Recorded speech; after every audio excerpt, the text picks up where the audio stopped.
பாசிச பாஜக அரசின் இஸ்லாமிய விரோத நடவடிக்கையை கண்டித்து வக்ஃப் திருத்த சட்டத்தை திரும்ப பெற வலியுறுத்தி நடைபெற்றுக் கொண்டிருக்கிற இந்த ஆர்ப்பாட்டத்தை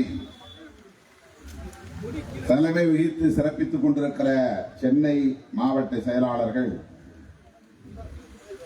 மேலுமணி, சேத்துப்பட்டு இளங்கோ, கரிகால் வளவன், சைதை ஜேக்கப், அப்புன், இளையா, சவுந்தர், உஷாராணி, இளங்கோவன், ஞான முதல்வன், திருவள்ளூர் மாவட்ட செயலாளர்கள் தளபதி சுந்தர், நீலமேகம், அருண் கௌதம், ஆவடி ஆதவன், காஞ்சிபுரம் மாவட்ட செயலாளர்கள் மேனகாதேவி, எழிலரசு, மதி ஆதவன், செங்கல்பட்டு மாவட்ட செயலாளர்கள் கேது என்கிற தென்னவன், பொன்னிவளவன், காஞ்சி தமிழினி, கனல்விழி, தமிழரசன், சாமுவேல் ஆகிய தோழர்களே, மண்டல பொறுப்பாளர்கள் ரூதர் கார்த்திக், ரவிசங்கர், சிறுத்தை பெட்டு, சுபாஷ், சித்தார்த்தன், ராவண சங்கு, சதாசிவம், அலெக்சாண்டர், முனீர் கதிர் ராவணன், பள்ளிக்கரணை வீரமணி, சீராளன், விடுதலை செல்வன், பருத்திக்குளம் சேகர் ஆகிய தோழர்களே,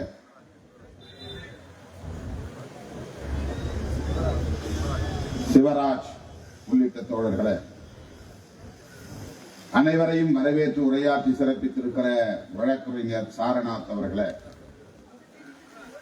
மேனாள் மாவட்ட செயலாளர்கள் இரா செல்வம், செல்லதுரை, அம்பேத் வளவன், அன்பு செழியன், விகோ ஆதவன், சூரா ராஜ்குமார், சூகா ஆதவன், செங்கை தமிழரசன், தேவ அருள் பிரகாசம், கோபி நயினார், உரகடம் குமரன் ஆகிய தோழர்களே, நன்றியுரை ஆற்றி அமர்ந்திருக்கிற சேப்பாக்கம் வெங்கடேசன் அவர்களே, இந்நிகழ்வில் பங்கேற்று உரையாற்றி சிறப்பித்திருக்கிற கட்சியின் துணை பொதுச் செயலாளர் சட்டமன்ற உறுப்பினர் தம்பி SS பாலாஜி அவர்களே, துணை பொதுச் செயலாளர் சட்டமன்ற உறுப்பினர் ஆளூர் ஷானவாஸ் அவர்களே, ஊடக பிரிவின் முதன்மை செயலாளர் சட்டமன்ற உறுப்பினர் பனையூர் பாபு அவர்களே, திராவிட மறுமலர்ச்சி முஸ்லீம் கழகத்தின் நிறுவனர் தலைவர் அண்ணன் துராப் அவர்களே, தலைமை நிலைய செயலாளர் பாலசிங்கம் அவர்களே, வழக்கறிஞர் எழில் கரோலின் அவர்களே, அண்ணன் நீலவானத்து நிலவன் அவர்களே, இரான் அர்ச்சோனை அவர்களே, பே தமிழினியன் அவர்களே, கட்சியின் பொதுச் செயலாளரும் சட்டமன்ற குழு தலைவருமான தோழர் சிந்தனை செல்வன் அவர்களே, மற்றும் இந்த நிகழ்வில் பங்கேற்று இதனை சிறப்பித்துக் கொண்டிருக்கிற முன்னணி பொறுப்பாளர்கள் குமரப்பா, யூகா பகலவன், ராவண சலீம், பச்சை அன்சார், சீராளன், சுனில்குமார், செஞ்சோடை, SS பிரபு, திலீபன், தலித் கமல், விக்ரம் அலி, பார்த்தசாரதி, பிரபாவளவன், மகேஷ், மங்கை பிரபு, முனியன், வழக்குரைஞர் கார்த்திக், தரணி, சந்துரு, சமரன், ராம்குமார், தமிழ்ச்செல்வி, சூரியகலா, பிரபாவளவன் உள்ளிட்ட முன்னணி பொறுப்பாளர்களே, திரளாக கூடியிருக்கிற என் உயிரின் உயிரான விடுதலை சிறுத்தைகளே, உங்கள் அனைவருக்கும் என்னுடைய பணிவார்ந்த வணக்கத்தை தெரிவித்துக் கொள்கிறேன். 1 மணி ஆகிறது.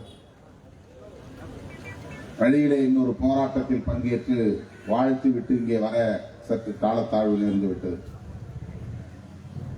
இந்த ஆர்ப்பாட்டம் மிகுந்த வலியோடு நாம் ஒருங்கிணைத்திருக்கிறோம். சட்டம் நிறைவேறிவிட்டது.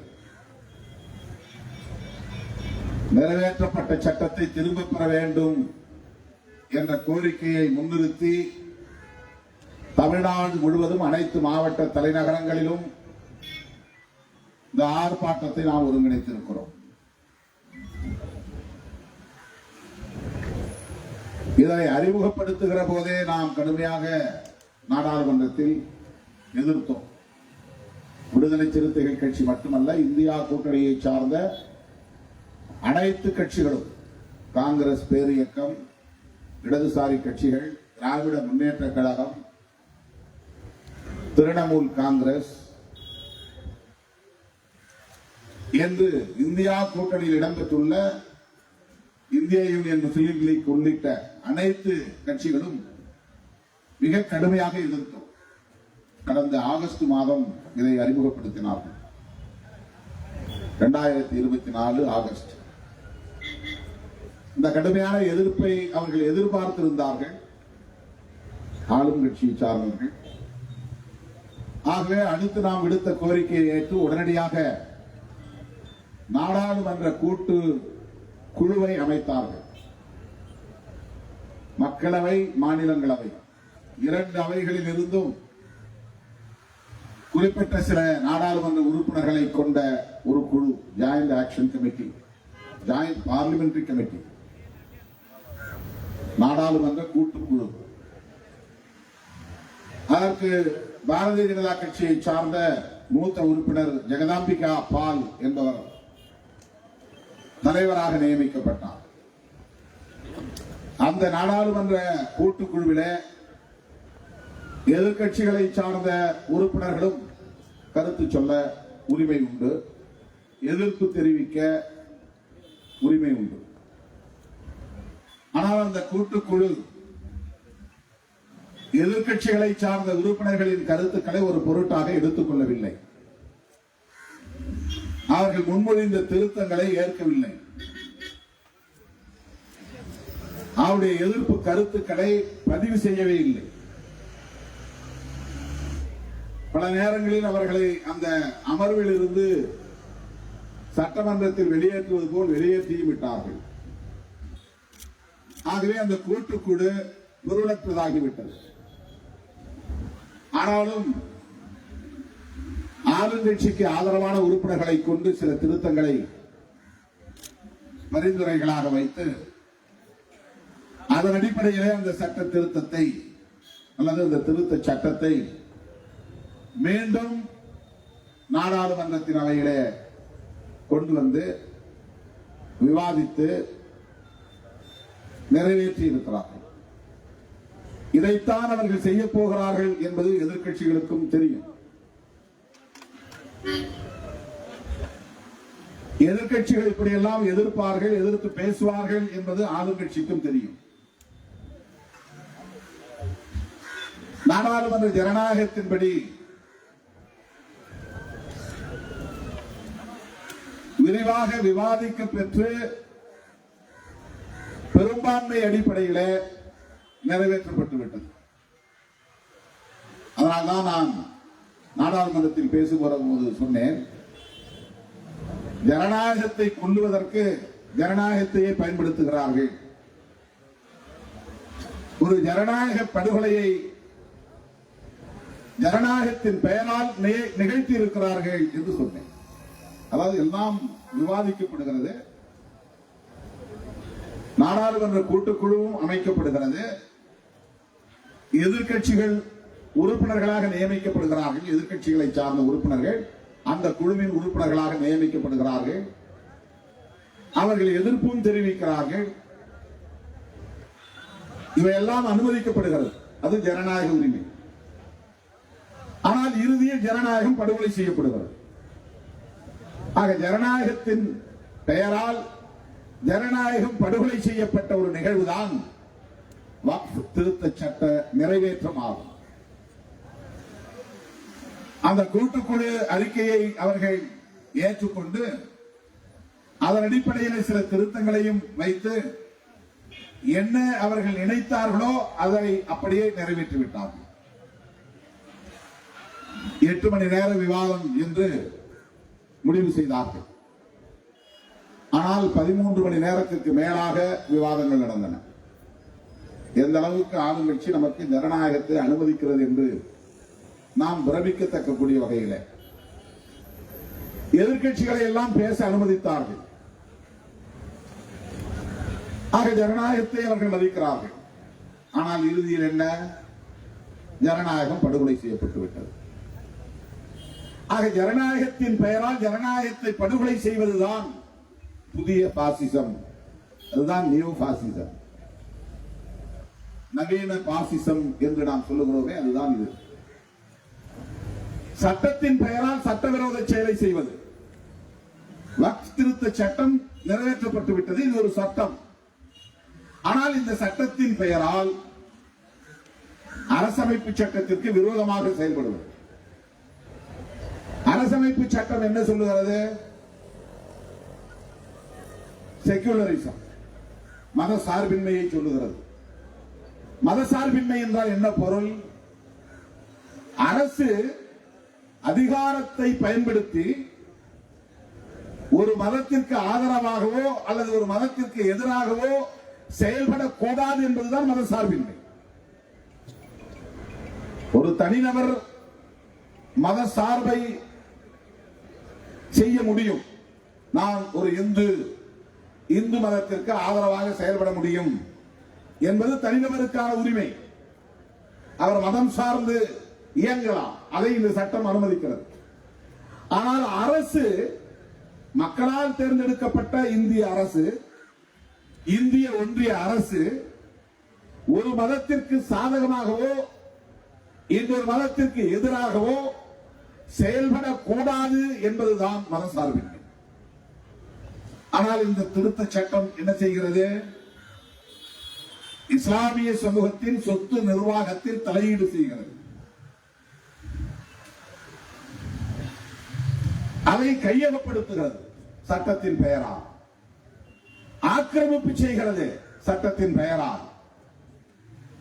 தாம் விரும்பியதை போல உறுப்பினர்களை நியமனம் செய்கிறது சட்டத்தின் பெயரால். வெளிப்படைத்தன்மை என்கிற பெயரால் ஊடுருவுகிறது சட்டத்தின் பெயரால். மதசார்பின்மையை வலியுறுத்தக்கூடிய அரசமைப்பு சட்டத்திற்கு எதிராக அந்த சட்டத்தை பயன்படுத்தியே நாடாளுமன்ற விவாதத்தை நடத்தி மதசார்பின்மைக்கு எதிராக செயல்படுகிறது. ஆக சட்டத்தை பயன்படுத்திய சட்டத்தை அழிப்பது, ஜனநாயகத்தை பயன்படுத்திய ஜனநாயகத்தை படுகொலை செய்வது, இதுதான் பாஜக அரசு கையாளுகிற நவீன பாசிசம். இதான் நியூ பாசிசம். மேலோட்டமா பார்த்தா ஏன் எதிர்கட்சியா பேசுறாங்களே, இது ஜனநாயகம் இல்லையா? ஜனநாயகம் தான். காங்கிரஸ் எதிர்ப்பு தெரிவிக்கவில்லையா? எதிர்ப்பு தெரிவித்ததே. கம்யூனிஸ்டுகள் எதிர்ப்பு தெரிவிக்கவில்லையா? எதிர்ப்பு தெரிவித்தார்களே. இஸ்லாமியர்கள் எதிர்ப்பு தெரிவிக்கவில்லையா? எதிர்ப்பு தெரிவித்தார்களே. 8 மணி நேரம் விவாதத்தை 13 மணி நேரம் நடத்தவில்லையா? நடத்தினோமே, நடத்தினார்களே. நள்ளிரவு வரையில் காத்திருந்து நடத்தினார்களே. 2 மணிக்கு 3 மணிக்கு விவாதம் நடந்தது. விடிய விடிய விவாதம் நடத்தினார்களே. எவ்வளவு தாராளமான ஜனநாயகம். ஆனால் கடைசியில் ஜனநாயகம் படுகொலை செய்யப்பட்டு விட்டது. தொடர்களே, இதுதான் நவீன பாசிசம். இதை நாம் புரிந்து கொள்ள வேண்டும். வக்ஃப், இதை உச்சரிப்பதே கடினமாக இருக்கிறது. WAQF, இது ஒரு அராபிய சொல். இதற்கு என்ன பொருள்? இறை சொத்து என்று பொருள். இறைவனின் பெயரால் இஸ்லாமியர்களின் நலன்களுக்காக இஸ்லாமியர்கள் தானமாக அளிக்கிற சொத்து. அது திரும்ப பெற முடியாது. அது இறைவனோடு கட்டி போடப்படுகிற நிலைப்படுத்தப்பட்ட ஒரு சொத்து. கல்வி நிலையங்கள், அராபிய மொழியில மதரசா என்று சொல்லுகிறார்கள். கல்வி நிறுவனங்களுக்கு பயன்படுத்தலாம், மசூதிகளுக்கு பயன்படுத்தலாம், தர்காக்களுக்கு பயன்படுத்தலாம், வணிக வளாகங்களுக்கு பயன்படுத்தலாம். இவையெல்லாம் இஸ்லாமிய சமூகத்தை சார்ந்தவர்களின் நலன்களுக்காக இறைவனின் பெயரால் ஒப்படைக்கப்பட்ட சொத்து. அந்த சொத்தை நிர்வாகம் செய்வதற்கென்று காலப்போக்கில் சட்டங்கள் உருவாயின. 1923 முதலில் முசல்மான் வக்ஃப் ஆக்ட் என்கிற ஒரு சட்டம் கொண்டு வரப்பட்டது. அதன் பிறகு 1954 சட்டம் கொண்டு வரப்பட்டது. அதன் பிறகு 1995 சட்டம் கொண்டு வரப்பட்டது. இந்த சட்டங்கள் எல்லாம் இதுவரையில் பிஜேபிக்கு முன்னர் வரையில், இவர்கள் ஆட்சிக்கு வருவதற்கு முன்பு வரையில் இந்த சட்டங்கள் அனைத்தும் என்ன சொல்லுகின்றன என்றால், வக்ஃபு என்கிற பெயரால் உருவாக்கப்பட்டிருக்கிற அந்த சொத்து, அதற்கென்று உருவாக்கப்படுகிற மாநில வாரியாக உருவாக்கப்படுகிற வக்ஃபு வாரியங்கள், ஸ்டேட் போர்டு, மாநில அரசுகளால் உருவாக்கப்படுகிற போர்டு, ஆங்கிலத்திலே போர்டு, தமிழிலே வாரியம் என்றோம். அந்த வக்ஃபு வாரியம் அதை மேற்பார்வை செய்யும். அந்த சொத்துக்கள் ஆக்கிரமிப்பிலே இருக்கிறதா, வழக்குகள் அந்த சொத்துக்களின் மீது நடக்கிறதா, ஆக்கிரமிப்பில் இருந்து யாரை அகற்ற வேண்டும், இவற்றையெல்லாம் விசாரிக்கக்கூடிய ஒரு அமைப்பு, கண்காணிக்கக்கூடிய ஒரு அமைப்பு, பராமரிக்கக்கூடிய ஒரு அமைப்பு, அந்த சொத்துக்களை பாதுகாக்கக்கூடிய ஒரு அமைப்பு. எல்லா மாநிலங்களிலும் வக்ஃபு வாரியங்கள் உருவாக்கப்பட்டிருக்கின்றன. அந்த வாரியங்களில் இஸ்லாமியர்கள் தான் உறுப்பினர்களாக நியமிக்கப்பட வேண்டும். சட்டம் இதுவரையில் அப்படித்தான் இருந்தது. எல்லா சட்டங்களுமே 1923, 1954, 1995, இது 2025 இந்த சட்டம். அதை திருத்ததுனால அது திருத்த சட்டம். 1995 வரையில் அந்த சட்டங்கள் இஸ்லாமியர்களுக்கான இறை சொத்தை நிர்வகிப்பதற்கு இஸ்லாமியர்களை கொண்ட வாரியங்கள் தான் அதிகாரம் படைத்தவை. இவற்றையெல்லாம் ஒருங்கிணைத்து சென்ட்ரல் வக்ஃப் கவுன்சில் என்று ஒரு மத்திய அவையும் இருக்கிறது. இந்திய அளவில் இந்த மாநில வாரியங்களை எல்லாம் நிர்வகிப்பதற்கு, வழிகாட்டுவதற்கு, தேசிய அளவில் ஏதேனும் சிக்கல் இருந்தால் சட்டப்பூர்வமாக அவற்றை அணுகுவதற்கு கவுன்சில், சென்ட்ரல் கவுன்சில் இருக்கிறது. அவையும் அந்த அவையும் இஸ்லாமியர்களை கொண்ட அவையாகத்தான் அது இருக்கும். ஆனால் முதல் முறையாக பிஜேபி இந்த சொத்தின் மீது கண் வைத்து விட்டது. இதுல என்ன வெளிப்படைத்தன்மை தேவை? இஸ்லாமியர்களின் சொத்து நிர்வாகத்தை இஸ்லாமியர்களுக்கு வெளிப்படையாக தெரிந்தால் போதாதா? பிறருக்கு ஏன் தெரிய வேண்டும்? மாநில அரசின் கட்டுப்பாட்டில் இருக்கிற வாரியத்திற்கு தெரிந்தால் போதாதா? மத்திய அரசின் கட்டுப்பாட்டில் உருவாக்கப்பட்டிருக்கிற சென்ட்ரல் கவுன்சிலுக்கு தெரிந்தால் போதாதா? கவுன்சிலுக்கு தெரியாமல் நடக்கிறதா? வாரியங்களுக்கு தெரியாமல் நடக்கிறதா? வேறு எந்த அடிப்படையிலே இந்த புள்ளி விவரங்களை தருகிறீர்கள்? 1.25 லட்சம் கோடி மதிப்பிலான சொத்து என்று, அது எப்படி ரயில்வே சொத்துக்கு அடுத்தபடியான மதிப்பீடு கொண்டதாக இருக்க முடியும்?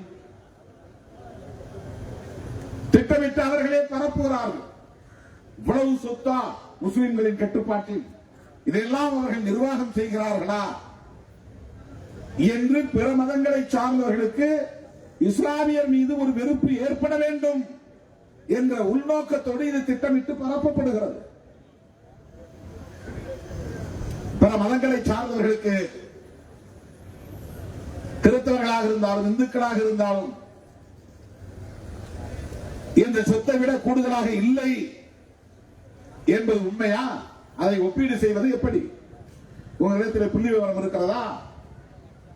இந்துக்களின் சொத்து இஸ்லாமியர் சொத்தை விட குறைவாகத்தான் இருக்கிறது என்று எப்படி நான் தெரிந்து கொள்வது? கிறிஸ்தவர்களின் சொத்து இஸ்லாமியர்களின் சொத்தை விட குறைவாக இருக்கிறது என்று எப்படி தெரிந்து கொள்வது? அதற்கான புள்ளி விவரம் எங்கே இருக்கிறது? அதை ஏன் பாஜக அரசு வெளியிடக்கூடாது? அதை ஏன் வெளிப்படையாக நாடாளுமன்றத்தை அவையில் அதற்கென்று இருக்கிற அமைச்சரை அறிவிக்க செய்யக்கூடாது? அவரும் ஒரு புத்திஸ்ட் சிறுபான்மை மதத்தை சார்ந்தவர். அதைத்தான் நான் அந்த கூட்டத்திலே நாடாளுமன்றத்தில் மக்களவையிலே பேசினேன். ஒரு சிறுபான்மை மதத்தை சார்ந்தவரை கொண்டே இன்னொரு சிறுபான்மை மதத்தின் அதிகாரத்தில் தலையீடு செய்கிறார்கள். அவர் ஒரு புத்திஸ்ட். அவர் புத்திஸ்டா இருந்தும் புத்தகயாவில் நடக்கிற போராட்டம் குறித்து அவர் கவலைப்படவில்லை. புத்தகயா எங்கே இருக்கிறது? பீகாரிலே இருக்கிறது. புத்தகயா என்பது ஒரு புனித தலமாக பௌத்தர்களால் பார்க்கப்படுகிறது. அங்கே ஒரு மகாபோதி பீகார் இருக்கிறது.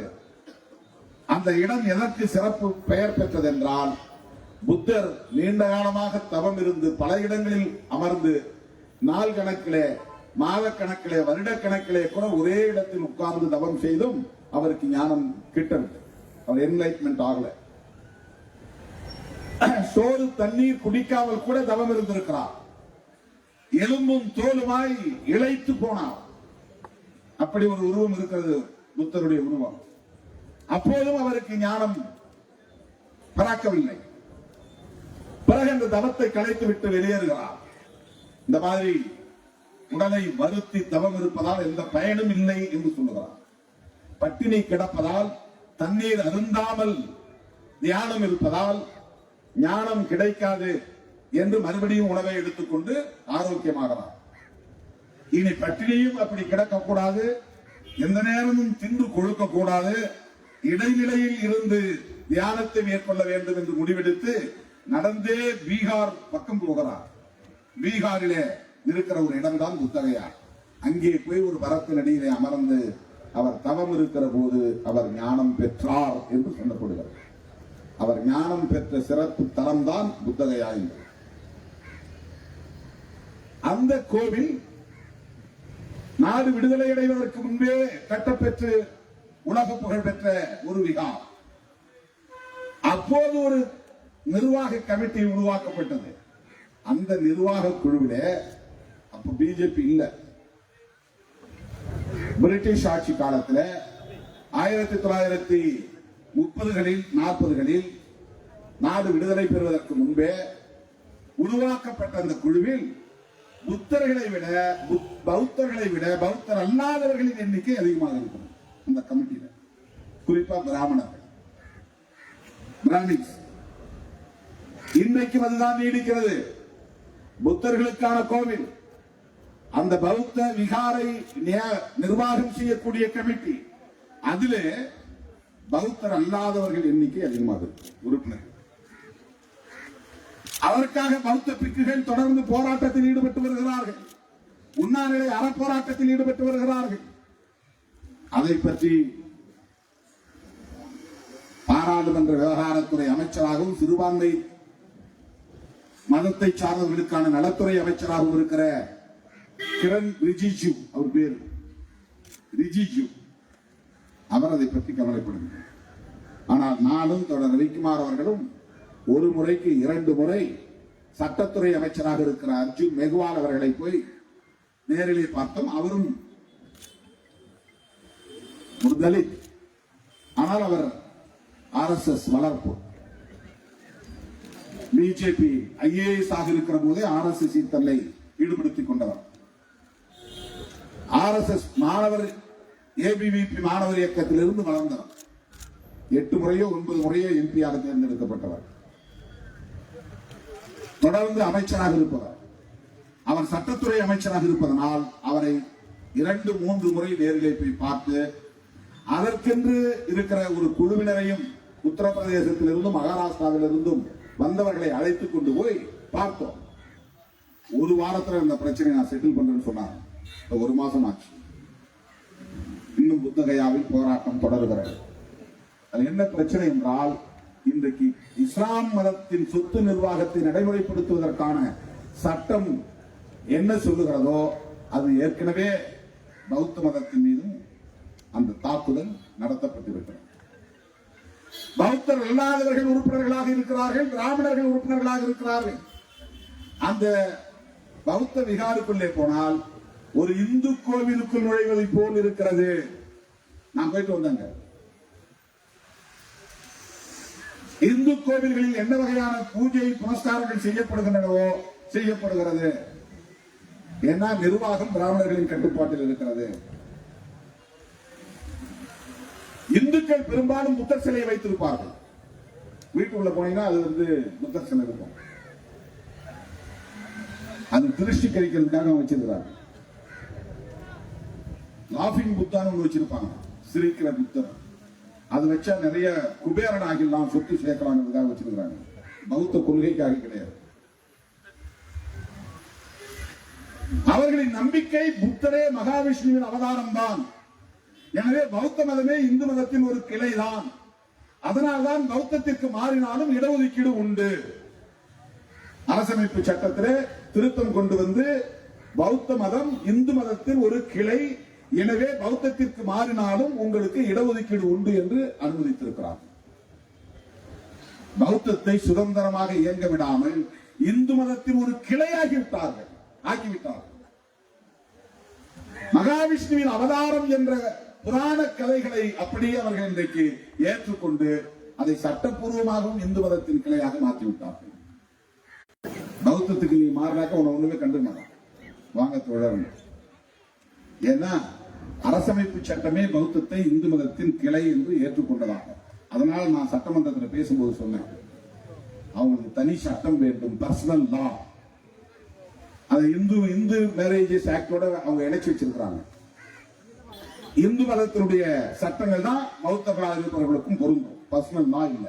இவங்களுக்கு சரீரத்தில் சட்டம் தனியா இருக்கு, கிறிஸ்துவ மதத்திற்கு தனி சட்டம் இருக்கு, அது பேர் பர்சனல் லா. பௌத்தத்திற்கு தனி சட்டம் இல்லை. தொடர்ந்து மக்களவையிலே விடுதலை சிறுத்தைகள் கட்சியின் சார்பில் அதை எழுப்பி வருகிறோம். அவரை போய் அர்ஜுன் மெஹ்வாலை பார்த்து பர்சனல் லா வேணும்னு சொல்லியிருக்கோம். இதுக்கு தனியே ஒரு கமிட்டி உத்தரப்பிரதேசத்தில் மகாராஷ்டிராவில் இருக்கிறாங்க. 10 முறைக்கு மேல என்ன சந்திச்சுட்டாங்க. அவங்களை அழைச்சிட்டு போய் பலமுறை அவங்கள்ட்ட கூட சொல்லிட்டேன், பர்சனல் லா வேணும், கொண்டு வர மாட்டாங்க. ஏன்னா காமன் சிவில் கோடு பொது சட்டம் கொண்டு வருவது அவங்க அல்டிமேட் எய்ம். முஸ்லிம்க்கு தனி சட்டம் இருக்கக்கூடாது, கிறிஸ்தவர்களுக்கு தனி சட்டம் இருக்கக்கூடாது, பௌத்தர்களுக்கு தனி சட்டம் இருக்கக்கூடாது. இந்தியாவில் நீ வாழ்ந்தால் இந்தியர்கள் தான் என்கிற உணர்வோடு எல்லோரும் ஒரே சட்டத்தின் கீழ் வர வேண்டும். அதான் காமன் சிவில் கோட் அல்லது uniform civil code. Personal law கூடாது. இந்த தாக்குதல் அதிலிருந்து தான் வருகிறது. இந்த சட்டத்தை ஏன் திருத்துறான்னா, உனக்கு என்ன தனியா சட்டம், உனக்கு என்ன சிறப்பு உரிமை? ஏதோ இவங்கெல்லாம் அராபிய நாட்டிலிருந்து வந்தவர்களை போல எல்லாம் இந்த நாட்டுக்காரர்கள் தான், இந்த மண்ணின் மைந்தர்கள் தான், எங்கள் முன்னோர் தான் இவர்கள், இந்த மண்ணின் மைந்தர்கள் தான், பூர்வீக குடிகள் தான். இங்க இருக்கிற சமூக கட்டமைப்பு இன்னொரு மதத்தை ஏற்க வைக்கக்கூடிய அளவுக்கான நெருக்கடியை தந்திருக்கிறது. சாதி, சாதியின் பெயரால் உயர்வு தாழ்வு, தீட்டு, வன்கொடுமைகள் என்று உலகில் வேறு எந்த நாட்டிலும் இல்லாத ஒரு அவலம் காலம் காலமாக தலைமுறை தலைமுறையாக தொடருகிற சூழலில் எங்கே சகோதரத்துவம் இருக்கிறதோ அங்கே போகிறான், எங்கே சமத்துவம் இருக்கிறதோ அங்கே போகிறான். இஸ்லாம் சகோதரத்துவத்தின் ஒரு அடையாளமாக இருக்கிறது. அதனால் இந்த மண்ணில் இஸ்லாம் வளர்ந்திருக்கிறது. ஏன் இஸ்லாம் உருவாச்சு? முஸ்லிம்கள் இந்த நாட்டை ஆண்டதாலா? கிடையாது. அப்படின்னா அவன் ஆட்சி கிட்டத்தட்ட 800 வருஷம் ஆண்டிருக்கிறான். இந்த நாட்டை இஸ்லாமிய நாடா அவனால மாற்றிருக்க முடியும். இப்படி மாற்றவில்லை. மதம் மாற்றுகிறார்கள், திட்டமிட்டு மாற்றுகிறார்கள் என்று சொல்லுவது ஒரு அவதூறு. மக்களே உணர்ந்து இந்த மதத்திற்கு போகிறோம் என்று போனார்கள். நான் ஆய்வு செய்தது மீனாட்சிபுரம் மத மாற்றம் குறித்த ஆய்வு. அதுதான் நான் டாக்டரேட் வாங்கியிருக்கேன். அந்த மக்களை யாரும் தூண்டவில்லை. இங்கும் அங்கும் ஓடி ஓடி அலைந்து அலைந்து இந்த கொடுமைகளுக்கு எங்களுக்கு நீதி வேண்டும், எங்கள் பெண்களுக்கு பாதுகாப்பு இல்லை, அவர்கள் நிலத்தில் நாங்கள் அடிமைகளாக கிடந்து உழல வேண்டி இருக்கிறது, அவர்களை சார்ந்து வாழ வேண்டி இருக்கிறது, அவர்களுடைய நிலத்தில் உழுதால்தான் எங்களுக்கு கூலி, கூலி கிடைத்தால்தான் எங்களுக்கு உணவு என்கிற ஒரு அவலம் நீடிக்கிற நிலையில் இந்த வன்கொடுமைகளில் இருந்து எங்களுக்கு பாதுகாப்பு இல்லையா என்று மூளை முடுக்கெல்லாம் ஓடி முட்டி மோதி பார்த்துவிட்டு நீதி கிடைக்கவில்லை என்ற பிறகுதான் நாங்கள் இந்த மதத்திலேயே இருக்க மாட்டோம், இஸ்லாமியர்களாக மாறுகிறோம் என்று ஒட்டுமொத்த கிராமமும் முடிவு செய்ய. யாரும் அவர்களை போய் தூண்டிவிட்டு நீங்கள் முஸ்லிம் மதத்திற்கு மாறுங்கள் என்று சொல்லவில்லை. நீதி கேட்டு அலைந்து அலைந்து தலைமுறையாய் நொந்துதான் வலி மிகுந்த நிலையில்தான் எங்கள் எதிர்காலத்து பிள்ளைகளாவது இப்படிப்பட்ட கொடுமைகளை சந்திக்க கூடாது, அவர்கள் சுதந்திரமாக வாழ வேண்டும் என்கிற எதிர்பார்ப்போடுதான் 200 குடும்பங்கள் இஸ்லாத்துக்கு மாறியது. இன்றைக்கு அவர்கள் முஸ்லிம்களாக தலைமுறைந்து வாழ்கிறார்கள். சாதிய வன்கொடுமைகள் ஏன் மதமாற்றம் நிகழ்கிறது? இந்து மதத்திலே சகோதரத்துவம் இல்லை என்பதுதானே. இதையெல்லாம் நீங்கள் திருத்தக்கூடாதா? இந்து மதத்திலே திருத்தம் செய்யக்கூடிய தேவை இல்லையா? சகோதரத்துவத்தை உருவாக்குவதற்கு மோடியும் அமித்ஷாவும் RSS அமைப்பும் என்ன நடவடிக்கை எடுத்திருக்கிறது? சாதிய கொடுமைகளை தடுப்பதற்கு என்ன நடவடிக்கை எடுத்திருக்கிறார்கள்? சேரி ஊர் என்று இருப்பிடங்களே பிரிந்து கிடக்கின்றனவே, இரட்டை இந்தியாவாகவே இருக்கிறது. இந்த வாழிடங்களை ஒருமைப்படுத்துவதற்கு என்ன நடவடிக்கை எடுத்திருக்கிறீர்கள்? ஒரே தேசம் ஒரே கலாச்சாரம் என்கிறவர்கள் ஏன் ஒரே குடியிருப்பு ஒரே சுடுகாடு என்கிற குழக்கத்தை வைக்க கூடாது? அதற்கு என்ன நடவடிக்கை எடுத்திருக்கிறீர்கள்? ஏன் இரட்டை வாழிடங்கள்? ஏன் இரட்டை குடியிருப்புகள்? வெட்கமாக இல்லையா? ஒரே ஊருக்கு பெயர் ஒரே பெயர், ஆனால் 2 குடியிருப்பு. அது ஊர் திரு, இது சேரி. இதற்காக வெட்கப்பட வேண்டாமா? இதை யார் ஏற்படுத்தியது? இது எப்படி உருவானது? பரப்பின் அடிப்படையிலே உயர்வு தாழ்வு என்கிற பாகுபாடு இங்கே காலமாக நிலைப்படுத்தப்பட்டிருக்கிறது. இந்த பாகுபாட்டை ஒழிப்பதற்கு RSS என்ன திட்டம் வைத்திருக்கிறது? மோடி அமித்ஷா கும்பல் என்ன நடவடிக்கை எடுத்திருக்கிறது? சாதிய வன்கொடுமை இல்லையா? சாதியின் பெயரால் பாகுபாடு இல்லையா? பாலினத்தின் பெயரால் பாகுபாடு இல்லையா? பரப்பின் பெயரால் உயர்வு தாழ்வு இல்லையா? இவைதானே இந்த மதம் மாறுவதற்கு காரணம். இதையே மூடி மறைக்கிறீர்கள். ஏதோ இஸ்லாமியர்களும் கிறிஸ்தவர்களும் ஆசை காட்டி மதமாற்றம் செய்கிறார்கள் என்று சொல்லுவதற்கு உங்களுக்கு வெட்கமாக இல்லை? மானக்கேடாக இல்லை? மதம் மாறுவதற்கு எது உண்மையான காரணம்?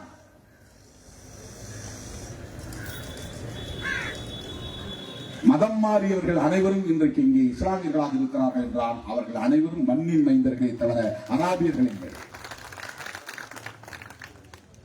அவர்களை எப்படி நீ அந்நியர்களாக காட்ட முயற்சிக்கிறாய்? அவர்கள் மீது வெறுப்பை விதைக்கிறாய். அவர்களுக்கான பாதுகாப்பை கேள்விக்குள்ளாக்குகிறாய். அஞ்சி வாழக்கூடிய அச்சத்தையே உருவாக்குகிறாய்.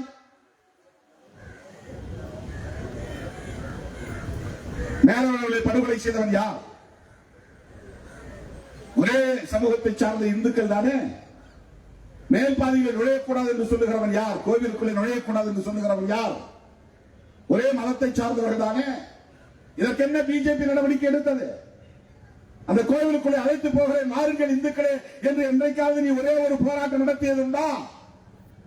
ஊஞ்சலையிலே கோயில் நுழைவு போராட்டம் நடத்தியதற்காக 5 பேர் படுகொலை செய்யப்பட்டார்களே. படுகொலை செய்தது யார்? கிறிஸ்தவர்களா? இஸ்லாமியர்களா? வேறு மதங்களை சார்ந்தவர்களா?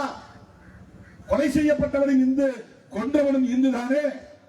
இந்த படுகொலைகளை தடுப்பதற்கு உன்னிடத்திலே என்ன திட்டம் இருக்கிறது? இந்த மதத்தை காப்பாற்ற வேண்டுமானால் இந்து சமூகத்தில் இருக்கிற இந்த பாகுபாடுகளை கலைந்தெறிவதற்கு நீ என்ன செயல் திட்டம் வைத்திருக்கிறாய்? இந்த நிலையில்தான் மக்களவையிலே பேசுகிற போது நான் சொன்னேன், இந்தியாவில் ஷெட்யூல் காஸ்ட் என்கிற பெயரில் யாரெல்லாம் இருக்கிறார்களோ அவர்கள் அனைவரையும் பௌத்தர்கள் என்று அதிகாரபூர்வமாக அறிவிக்க வேண்டும் என்று சொன்னேன். கவர்மெண்ட் டிக்ளேர் பண்ணு யார் யாரெல்லாம் ஷெட்யூல் காஸ்ட் ஷெட்யூல் ட்ரைப்ஸ் என்ன அவங்க அடிப்படையிலே இந்துக்கள் இல்லை என்று உங்களுடைய வர்ணாசிரம தர்மம் சொல்லுவார். அந்த போல்டுக்குள்ள இல்ல, சதுர்வர்ண தர்மத்துக்குள்ளே கிடையாது. 1901ஆம் ஆண்டு முதலாக மக்கள் தொகை கணக்கெடுப்பு நடத்திய போது இந்துக்கள் என்று தனியே மக்கள் தொகை கணக்கெடுப்பு நடத்தினார்கள். அதிலே ஷெட்யூல் காஸ்ட் ஷெட்யூல் ட்ரைப்ஸ் வரவில்லை. ஆதிக்குடிகள் பழங்குடிகள் என்று தனியே எடுக்கப்பட்டன. வெகு காலத்திற்கு பிறகுதான் அவர்களை இந்துக்களாக இணைத்து பட்டியலில் இணைத்து அந்த மக்கள் தொகை கணக்கிலே சேர்த்துக் கொண்டார்கள்.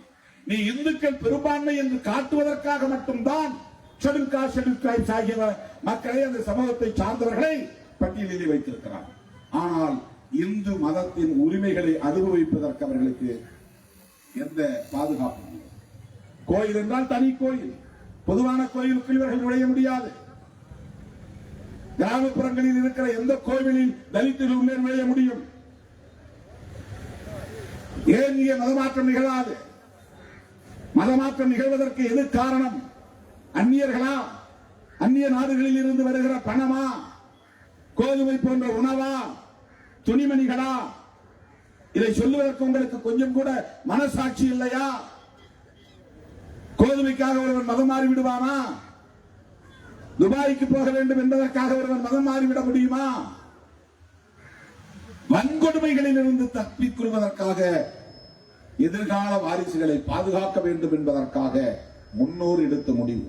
இன்னைக்கு இந்தியா முழுவதும் இருக்கிற இஸ்லாமியர்கள் இந்த சாதிய சமூக கட்டமைப்பை எதிர்த்து உருவானவர்களே தவிர வெறும் பொருளுக்கு ஆசைப்பட்டு அவர்கள் போகவில்லை.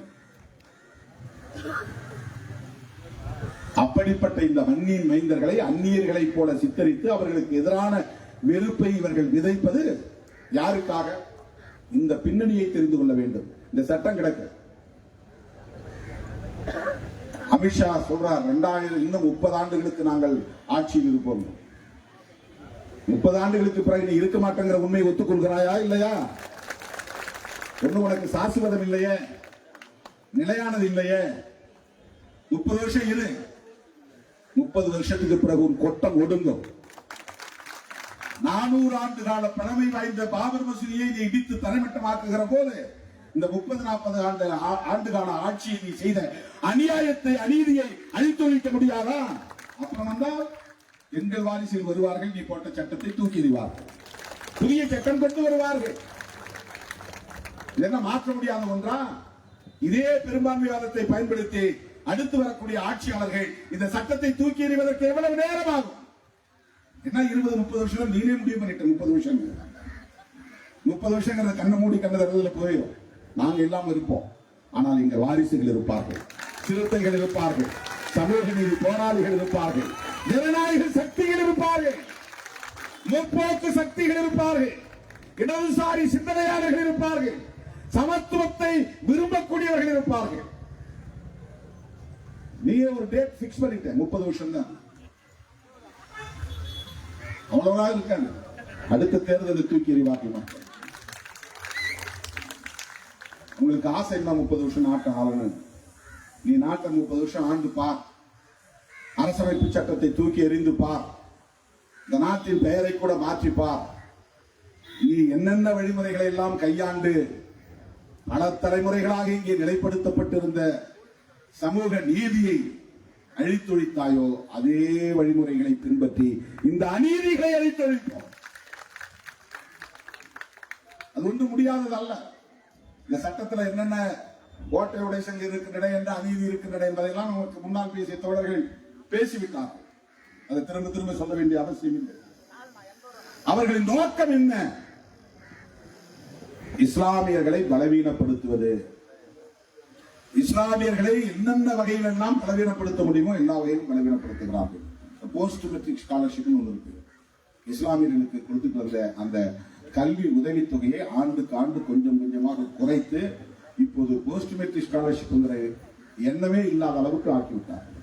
முற்றாக நிறுத்தவில்லை, குறைத்து விட்டார். ஓவர்சீஸ் ஸ்காலர்ஷிப் அயல் நாடுகளுக்கு போய் படிக்கிறவங்களுக்கு கல்வி உதவித்தொகை, அதை முற்றாக நிறுத்திவிட்டார். இது இஸ்லாமியர்களுக்கு மட்டும் செய்யவில்லை, தலித்துகளுக்கும் குறைத்துக் கொண்டு வருகிறார். போஸ்ட் மெட்ரிக் ஸ்காலர்ஷிப் போஸ்ட் மெட்ரிக்னா 10ஆம் வகுப்புக்கு மேல, மெட்ரிக்னா 10, அதுக்கு மேல படிக்கிற கல்வி, அவங்களுக்கு கொடுக்கிற ஸ்காலர்ஷிப் அதை யூனியன் கவர்மெண்ட் தான் கொடுக்குது.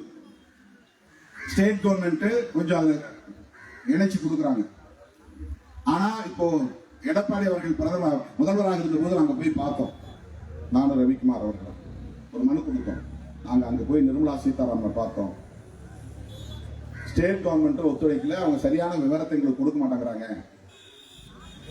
குறிப்பா தனியார் பொறியியல் கல்லூரியை சார்ந்தவர்கள் நிறைய தவறான தகவல் கொடுத்து நிதியை வாங்குறாங்க. வெறுமட அட்மிஷன் போட்டு பிள்ளைங்க படிக்கிறாங்களோ இல்லையோ பணம் வாங்குறாங்க. இந்த மாதிரி சில குற்றச்சாட்டுகள் சொல்லி இருக்கிறாங்க. அதனால நீங்க முதலமைச்சர் இந்திய யூனியன் அரசுக்கு முறைப்படி கடிதம் எழுதி அந்த நிதியை பெற்று மாணவர்களுக்கு பயன்படுத்த வாய்ப்பு வழங்குங்கள் என்று கோரிக்கை வைத்தோம். அவங்க அனுப்ப நாங்க என்ன பண்றதுன்னு அவர் சொன்னார். அந்த அம்மாவா நிர்மலா சீதாராமன் அவர்களை பலமுறை நாங்கள் இது தொடர்பாகவே சந்திச்சிருக்கிறோம். எஸ்சி எஸ்டிக்கு மட்டும் இல்ல, எல்லாருக்கும் போஸ்ட் மெட்ரிக் ஸ்காலர்ஷிப் படிப்படியாக அவர்கள் குறைத்து வருகிறார்கள். இதெல்லாம் உனக்கு கொடுக்கறதால தான் நீ மேல மேல படிச்சுட்டு போற. உங்க அப்பா உனக்கு ஃபீஸ் கட்ட முடியாது, அம்மா ஃபீஸ் கட்ட முடியாது, ஆனா கவர்மெண்ட் ஃபீஸ் கட்டி நீ படிச்சு எங்களுக்கு எதிராக பேசுவீங்களா? கவர்மெண்ட் ஃபீஸ் கட்டி நீ படிச்சுட்டு வேலைக்கு, அரசாங்க வேலைக்கு போவ, அப்ப யார் தெருவை கூட்டுறது, யார் கக்கூஸ் கழுவுறது? அவனுடைய கவலை அதுதான். இந்த நிலை போனால் பிறப்பால் உயர்ந்தவர்கள், கடவுளிடம் நேரடியாக பேசக்கூடியவர்கள் நாங்கள் தான் என்று சொல்லிக் கொண்டிருக்கிற பார்ப்பனர்களின் நிலை என்ன ஆகும் என்பதுதான் RSS உடைய கவலை. இந்த பின்னணியில நீங்க புரிஞ்சுக்கணும். இது ஏதோ வெறும் சட்டம் அரசியல் அப்படின்லாம் கிடையாது. RSSக்கு ஒரு அஜெண்டா இருக்கிறது. இந்த சமூக நீதி கோட்பாடு தெருக்கூட்டம் பிள்ளையை நீதிபதி ஆக்குகிறது, ஆடு மாடு மீத்தனுடைய பிள்ளையை பேராசிரியர் ஆக்குகிறது, துணைவேந்தர் ஆக்குகிறது. இப்ப யாரும் கிராமத்துல 10வது வரையிலும் படிச்சவனா இருந்தா கூட யாரும் வேலைக்கு போறது, விவசாய வேலைக்கு போறது இல்லை, அரசாங்க வேலைக்கு தான் போறான். அதுக்கான வேலைகளை முயற்சி செய்யறான். இல்லைன்னா மெட்ராஸ்க்கு வந்துடுறான், பாம்பேக்கு போயிடுறான், டெல்லிக்கு போயிடுறான், இல்லைன்னா நாட்டை விட்டே வெளியே போயிடுறான். உன் வீட்டுல மாடு மேய்க்கிறதுக்கு பேர சாணி வரதுல என் பாட்டன் செஞ்சது போதும், என் அப்பன் செஞ்சது போதும், இனிமே நான் அவங்ககிட்ட சாணி வர. இப்ப அவன் என்ன பண்றான்னா நிலத்தை பூரா காட்டு கருவை முளைக்கிறது விட்டாங்க. என்ன வேலை செய்யறதுக்கு ஆள் கிடையாது. எங்க அப்பா உழைச்சார், எங்க தாத்தா உழைச்சார், நான் உழைக்கல. அவனுக்கு வேலை செய்ய தெரியாது, அவனுக்கு ஏறு பிடிக்க தெரியாது, மாட்டுக்கு தீனி இருக்க தெரியாது. அவனுக்கு ஒரு நாள் கூட அந்த கொளுத்துற வெயில நின்று குனிஞ்சு வேலை செய்ய தெரியாது. ஆனா விவசாயி, அவன் பேர்ல 100 ஏக்கர் நிலம் இருக்கும். எப்படி விதைக்கணும், எப்படி களை பறிக்கணும், எப்படி அதை அறுவடை செய்யணும், எப்படி கொண்டு களத்துல கொட்டணும், அது எதுவுமே அவனுக்கு தெரியாது. இப்ப நான் வேலை செய்யல, அவன் காடெல்லாம் கரம்பா கிடக்கு, காட்டு கருவை முளைச்சு கிடக்கு. அதை தான் இன்னைக்கு அவன் ஏலம் விட்டு அதை வெட்டி அதுல வர்றதை வச்சுதான் இன்னைக்கு குழப்பம் நடத்துறான். இதெல்லாம் ஏன் நிகழ்கிறது? அவனுக்கு கவலை அதுதான். அதனாலதான் NEP தேசிய கல்விக் கொள்கையில ஸ்பெஷல் ஸ்கில்ங்கிற பேர்ல உங்க அப்பா என்ன தொழில் செய்தாரோ அதையும் நீ கத்துக்கோ. தச்சருடைய ஆசாரியுடைய பிள்ளை ஆசாரி வேலையை கத்துக்கோ, கொல்லனுடைய பிள்ளை கொல்லன் வேலையை கத்துக்கோ, விவசாயியுடைய பிள்ளைகள் விவசாய வேலையை கத்துக்கோங்க. உங்களுக்கு தனியா நாங்க சிறப்பு பயிற்சி தர்றோம். இது குலக்கல்வி திட்டம்லாம் இல்ல. நம்முடைய மரபு சார்ந்த தொழில்கள் பாதிக்கப்பட்ட கூடாது. ஏன் அந்த தொழில பிராமணர்களுக்கோ விவசாயியை சார்ந்தவர்களுக்கோ கற்றுக் கொடுங்க. ஏன் அவர் ஆசாரி ஆகக்கூடாதுன்னு இருக்கா? பொற்கொள்ளர் ஆகக்கூடாதுன்னு இருக்கா? ஆடு மாடு மேய்க்க கூடாதா? இன்றைக்கு இருக்கிற பிரச்சனைகள் தான் எல்லாம் தலைகீழாக மாறுகிறது. தலை நிமிர சேரி திரளும், தலைகீழாய் நாடு புரளும். 1990 நான் எழுதின முழக்கம் இது. தலை கீழாய் நாடு புரளும். நீ உயர்ந்த சாதின்னு சொல்லி கீழே இறங்கி வா. நீ தொடர்பு கட்டை புடி, தெருவை போட்டு கக்கூஸ் போ, கழுவு, சம்பளம் தான் கொடுக்குறானே, இப்போ வாங்கிக்கோ. தலைகீழாக நாடு புரளுகிறது. அவன் கவலை இதுதான். இந்த சோசியல் ஆர்டர் பாதிக்கப்படுது. உயர்ந்த சாதியாகவே இருக்க வேண்டும், உடல் உழைப்பு கூடாது, சத்திரியர்கள் சத்திரியர்களாகவே இருக்க வேண்டும், அவர்கள் ஆட்சி அதிகார பீடத்தில் அமர வேண்டும், அவர்கள் உடல் உழைப்பு கூடாது. சூத்திரர்களும் பஞ்சவர்களும் காலம் காலமாக அவர்கள் பிள்ளை பெறுவதே சாணி வாருவதற்கும் கக்கூஸ் கழுவதற்கும் தெருவி கூட்டுவதற்கும். எதுக்கு உனக்கு 2 பிள்ளை பெற்றிருக்காங்க, அடுத்து எனக்கு பின்னால சாணி கொடுக்கிறது. உனக்கு எதுக்கு பொம்பளை பிள்ளை பிறந்திருக்காங்க, கக்கூஸ் கழுவுவது. அவர் வீட்டு பிள்ளை நாடாளுவது. அவர் பிறக்கிற போதே அவர் தான் பிரைம் மினிஸ்டர், பிறக்கிற போதே சீஃப் மினிஸ்டர். இந்த சோசியல் ஆர்டர் இன்றைக்கு நிலை குலைகிறது, கொலாப்ஸ் ஆகிறது. Because of the constitution which made by Dr. B.R. Ambedkar.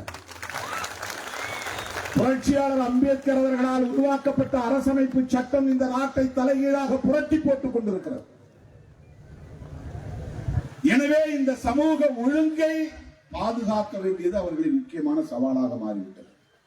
இந்த சமூக ஒழுங்கை பாதுகாக்க வேண்டுமானால் அவர்கள் தொடர்ந்து ஆட்சி அதிகாரத்தில் நீடிக்க வேண்டும். அவர்கள் தொடர்ந்து ஆட்சி அதிகாரத்தில் நீடிப்பதற்கு அனைத்து தரப்பு மக்களும் அவர்களை ஏற்பதில்லை. முஸ்லிம்கள் ஏற்பதில்லை, கிறிஸ்தவர்கள் ஏற்பதில்லை, தலித்துகள் ஏற்பதில்லை, பழங்குடி மக்கள் ஏற்பதில்லை, இடதுசாரி சிந்தனையாளர்கள் ஏற்பதில்லை, முற்போக்கு சிந்தனையாளர்கள் ஏற்பதில்லை, பௌத்தர்கள் ஏற்பதில்லை.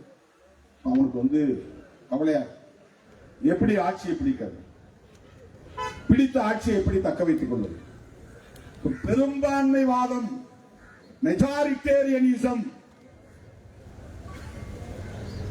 அது ஒரு டெமோக்ராட்டிக் ஃபேக்டர். அரசமைப்பு சட்டத்தில் பெரும்பான்மை அடிப்படையில் ஆட்சி அதிகாரத்தை நீ கைப்பற்றிக் கொள்ள முடியும். அம்பேத்கர் எவ்வளவு பெரிய ஞானி என்பதை பாருங்கள். உலகம் முழுவதும் ஜனநாயகத்திலே பெரும்பான்மைவாதம் ஏற்கப்பட்டிருக்கிறது. 51 வாக்குகளை பெறுகிறவன் வெற்றி, 49 வாக்குகளை பெறுகிறவன் தோல்வி. இவன் 49, அவன் 51. 50-50 எடுத்தா சமம். 51 ஒரு வாக்கு எடுத்தா எதில் இருக்கவர் 2 வாக்கு குறைஞ்சிருக்கு. இந்த 2 வாக்குகளில் ஒருவன் நாடாளுமன்றத்திற்கு நுழைய முடியும், சட்டமன்றத்திற்கு நுழைய முடியும், அமைச்சரவையில் இடம்பெற முடியும், ஆட்சி அதிகாரத்தை கை கொள்ள முடியும். அதான் மெஜாரிட்டி. இது டெமோக்ரஸியில முக்கியமானது. ஆனால் இந்திய சமூக கட்டமைப்பில் இங்கே மெஜாரிட்டி என்பது பொலிட்டிக்கல் மெஜாரிட்டியாக இல்லை, கம்யூனல் மெஜாரிட்டியாக இருக்கிறது. அது என்ன அர்த்தம்னா, கொள்கையை புரிஞ்சுக்கிட்டு அரசியல் அடிப்படையில் வாக்களித்து அதன் அடிப்படையில் ஆட்சியை கைப்பற்றுவது என்பது இல்லாமல், எங்க சாதி பெரிய சாதி, அதனால எங்க ஓட்டுங்களுக்கு கிடைச்சா போதும், நாங்க ஜெயிச்சிருவோம். எங்கள் மதம் பெரிய மதம், பெரும்பான்மை மதம், மதம் சார்ந்த வாக்குகள் கிடைச்சா போதும், எனக்கு முஸ்லீம் ஓட்டு வேண்டாம், கிறிஸ்டின் ஓட்டு வேண்டாம், எனக்கு இந்து ஓட்டு மட்டும் கிடைச்சா போதும். ஏன்னா அவங்க பெரும்பான்மையா இருக்கிறாங்க, அவங்க மட்டும் ஓட்டு போட்டா நாங்க பெரும்பான்மை இடங்களில் வெற்றி பெற்று விடுவோம். பெரும்பான்மை இடங்களில் வெற்றி பெற்றால் நாங்கள் தொடர்ந்து ஆட்சியில் இருப்போம். பெரும்பான்மை மதமாக இருக்கிற இந்துக்களை பெரும்பான்மை என்று உணர வைப்பது அவனுடைய அரசியல். இந்துக்களை இந்துக்களாக மட்டுமே உணர வைப்பது அவனுடைய அரசியல். இந்துக்களை இந்துக்கள் என்று உணர வைப்பதிலே பிரச்சனை இருக்கிறது.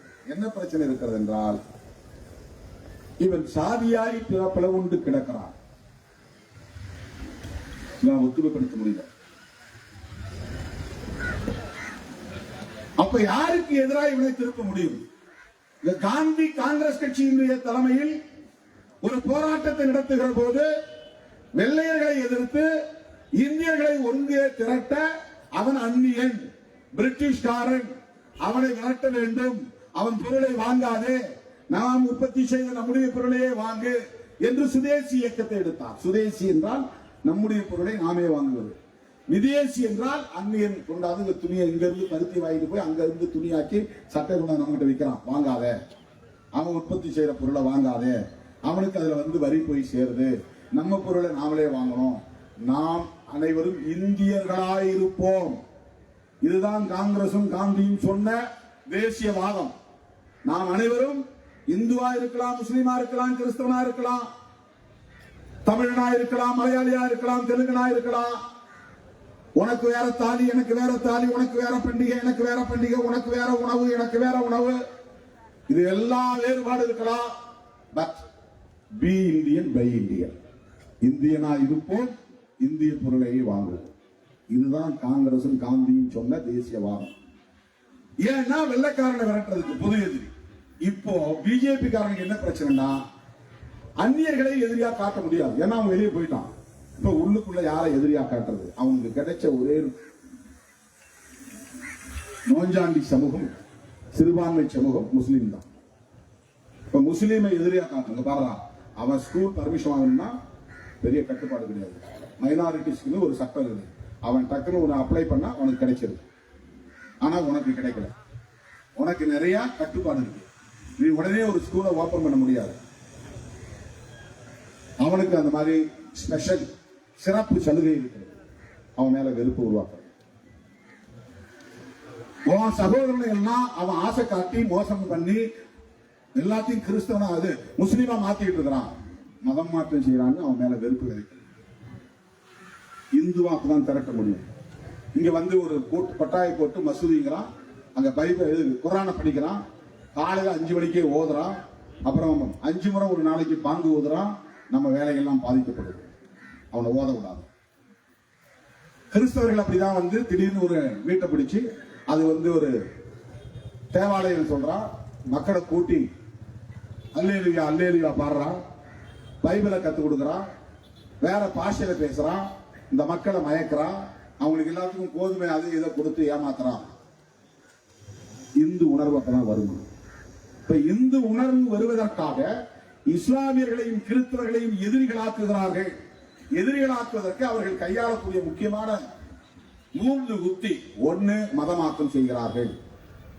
2வது, இந்த 2 மதத்து காரணம் தான் மாட்டுக்கறி அதிகமா திங்கிறான். கறி திங்கிறான். கறி தின்னாம கிறிஸ்தவன் படுக்கிறதே கிடையாது.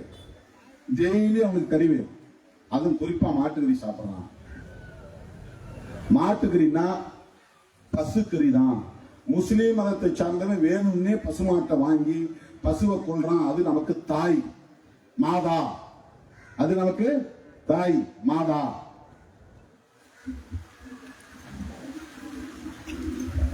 இப்படி இந்த இந்துக்களுக்கு எதிராக, முஸ்லிம்களுக்கு எதிராக இந்துக்களிடையே ஒரு அவதூறு பரப்புகிறார் திட்டமிட்டு.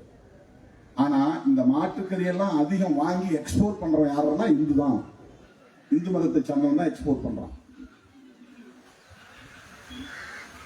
மாட்டுக்கறியை செத்த மாட்டை வந்து போய் உரிச்சாங்கிறதுக்காக ஹரியானாவில் 5 தலித்துகள் அடிச்சே கொண்டாங்க. மாடு செத்து போச்சு. அந்த மாட்டை கொண்டு போய் புதைக்கிறதுக்கு பதிலா தோலாவது பயன்படுமே உரிக்கிறான். கறி தின்ன முடியாது. 4 நாள் ஆகி போச்சு, வீணா போச்சு. அதை போய் வெறுமனா புதைக்கிறத விட அதை அறுத்தா அந்த தோலை கொண்டு போய் விற்பனை பண்ணா ஏதோ 100-200 கிடைக்கும். அதுக்காக அந்த மாட்டை போய் அறுக்கிறாங்க. எப்படா நீ வந்து பசு மாட்டை தோலை உரிக்கலாம்னு 5 பேரை அடிச்சே கொண்டாங்க. ஒரு கும்பல் சேர்ந்து அடிச்சு கொள்றாங்க. அதுதான் இன்னைக்கு முஸ்லிம்களை பசுமாட்டு வியாபாரம் பண்றாங்கன்னு சொல்லிட்டு கும்பலா சேர்ந்து அடிச்சே கொள்றாங்க. அதான் லிஞ்சிங். கும்பல் கொலை, அடித்தே கொள்வது. உத்தரப்பிரதேசத்துல தாத்ரே என்ற இடத்துல போய் ஒரு வீட்டுக்குள்ள நுழைஞ்சு, உன் வீட்டுல இன்னைக்கு கறி குழம்பு வச்சிருக்கிற, அந்த கறி குழம்பு என்ன குழம்பு? அவன் இல்லங்க மாட்டுக்கறிலாம் இல்ல நான் பார்க்கணும். உள்ள பூந்து கறி குழம்பு சட்டிக்குள்ள கையை விட்டு எடுத்து பார்த்து மோந்து பார்த்துட்டு இது மாட்டுக்கறி தான் சொல்லி அவங்க அடிச்சே கொள்றாங்க. விசாரணையில அது மாட்டுக்கறி இல்லைன்னு அதுக்கப்புறம் தெரியுது. ஒருத்த வீட்டுக்குள்ள நுழைஞ்சி, அடுப்படிக்குள்ள நுழைஞ்சி, அவன் கறி சட்டிக்குள்ள கையை விட்டு அந்த கறியை எடுத்து அது மாட்டுக்கறி தான் அவனே ஒரு முடிவு பண்ணி அதற்காக அந்த கறி குழம்பை செய்த குடும்பத்தை சார்ந்தவர்களை அடித்து துன்புறுத்துவதில் ஒருவன் கொல்லப்படுகிறான். இது எதனால் வருகிறது? பிஜேபி RSS பரப்புகிற இஸ்லாமிய வெறுப்பால் வருகிறது. பசுக்கறி முஸ்லிம்களால் தான் இங்கே வியாபாரம் செய்யப்படுகிறது. பசு புனிதம், மதமாற்றம், இது போன்ற அவதூறுகளை பயன்படுத்தி வெறுப்பு அரசியலை பரப்புகிறார்கள். இதனுடைய நோக்கம் என்னவென்றால் இந்துக்களை இந்துக்களாக திரட்டுவது. நீ சாதி பெருமை பேசு, சாதியை ஒழிந்து ஒரு காலத்தில் சொல்ல மாட்டான். சாதி பாகுபாட்டை ஒழிக்க ஒரு காலத்தில் பேச மாட்டான். சாதி பாகுபாடு ஒழியட்டுன்னு சொல்ல மாட்டான். சாதிய வன்கொடுமைகள் ஒழியட்டுன்னு சொல்ல மாட்டான். சாதி பெருமை. இன்னைக்கு நிறைய பேர் இந்த தலித் கூட சொல்லக்கூடாது. சில பேர் என்ன தலித் சொல்லக்கூடாது பூரா RSS கட்டுக்குள்ள போயிட்டான்னு அர்த்தம். தலித்துக்கு அது ஒரு சாதி பெயர் கிடையாது. திராவிடன் சொல்லக்கூடாதுங்கிறவங்க RSS கட்டுப்பாட்டுக்குள்ள போயிட்டான்னு அர்த்தம். 100% எழுதிருச்சு. திராவிடன் சொல்லக்கூடாதுங்கிறவங்க RSS பிஜேபி கட்டுக்குள்ள போயிட்டான்னு அர்த்தம். திராவிடங்கிறது பெரியார் கண்டுபிடித்தது அல்ல. எங்கள் முப்பாட்டன் பண்டிதர் அயோத்திதாசர் கையில் எடுத்த அரசியல் உத்தியது. அது ஆரியத்திற்கு எதிரானது, பார்ப்பனியத்திற்கு எதிரானது, சனாதனத்திற்கு எதிரானது, சாதிய பாகுபாட்டுக்கு எதிரானது, சமத்துவத்திற்கான அரசியல் அது. ஏன்னா RSS தான் சொல்றோம், திராவிடன் பேசாத, தலித்து சொல்லாத. தலித்துங்கிறது ஒரு இன்டர்நேஷனல் டேர்ம். அது உலகம் முழுக்க எல்லோருக்கும் தெரிஞ்ச ஒரு சொல்லாடல். அதுக்கு நேரடியான பொருள் என்னன்னா புரோக்கன் பீப்புள்னு அர்த்தம், நொறுக்கப்பட்ட மக்கள்னு அர்த்தம். அவர்கள் ஒரு கம்யூனிட்டியா கூட இல்ல, ஒரு காஸ்டாவும் இல்ல. அவனுக்கு சாதி பற்றியே இருக்காது. அவனுக்கு சாதி பற்றியே இருக்காது. இன்னைக்கு சில பேர் சாதி பற்றி சொல்லிட்டு தெரியுறாங்கன்னா அது வந்து அஜெண்டா, அது இந்துத்துவ அஜெண்டா. நீ சாதி பெருமை பேசு, நான் ஆண்ட பரம்பரைன்னு சொல்லு, நான் சிவகுலத்தை சார்ந்தவன் சொல்லு. பண்டிதர் அரசியல் அல்ல. இந்தியாவிலேயே ஆகச் சிறந்த ஒரு தத்துவ பேரறிஞராக பெரியாருக்கு முன்னர் புரட்சியாளர் அம்பேத்கருக்கு முன்னர் தமிழ்நாட்டிலே தோன்றிய ஒருவர் உண்டு என்றால் அவர் பண்டிதர் அயோத்திதாசர். புரட்சியாளர் அம்பேத்கருக்கே பௌத்தம் தொடர்பான ஒரு சிந்தனை உருவாவதற்கு பண்டிதர் எழுதிய நூல்தான் காரணம் என்பதை யாரும் மறுத்துவிட முடியாது. அவர் கையாண்ட சொல்தான் திராவிடம் என்கிற சொல். அது ஆரியத்திற்கு பார்ப்பனியத்திற்கு எதிரான சொல்லானது. அதை சொல்லக்கூடாதுன்னு சொல்லுவான். அதனால்தான் நான் திருவண்ணாமலை மாவட்டத்திலே பேசுகிற போது சொன்னேன், நீ திமுகவை அழிக்க வேண்டும் என்று சொல்லுவதோ திமுகவுக்கு எதிராக பேசுவதோ அது உனக்கும் அவர்களுக்குமான அரசியல், அது வேறு. ஆனால் திமுகவை வீழ்த்தி விட்டால் திராவிடத்தை வீழ்த்திவிட முடியும் என்று நீ கனவு காணுகிறாய். அது நடக்காது. சிறுத்தைகள் இருக்கிற வரையில் அதை விடமாட்டோம் என்று சொன்னார். இதை புரிஞ்சுக்கிறதுக்கே அவனுக்கு அறிவு வேணும். இந்த அறிவு கட்ட முண்டங்கள் நான் திமுகவுக்கு முட்டு கொடுக்குறேன்றான். திமுகவுக்கு நான் உடந்தையா இருக்கணும்னா நாங்க ஏன் திமுகவோட சண்டை போட்டு பானை சின்னத்தில் நிக்கிறோம்? சொல்றதை கேட்டு நாங்க பாட்டு உதயசீலம் சின்னத்திலே நின்று போக வேண்டியதானே? கொடுக்கிற ஒரு சீட்டு 2 சீட்டு நாங்க நின்று போக வேண்டியதானே? தமிழ்நாட்டு அரசியல இதுவரையில் வெற்றி பெற்ற எல்லா தலித்துகளும் இன்னொரு கட்சியின் சின்னத்தில் தான் வெற்றி பெற்றார்கள். அதை உடைத்த முதல் இயக்கம் விடுதலை சிறுத்தைகள் கட்சி. தோற்றாலும் பரவாயில்லை, நாங்கள் தனி சின்னத்தில் நிற்போம், தனித்துவத்தை நாங்கள் பாதுகாப்போம் என்ற உறுதியோடு தான் கூட்டணியில் உறவு காண்கிறோம். ஏன் அப்புறம் நீ அதை விட்டு வெளியே வர மாட்டேங்கிற?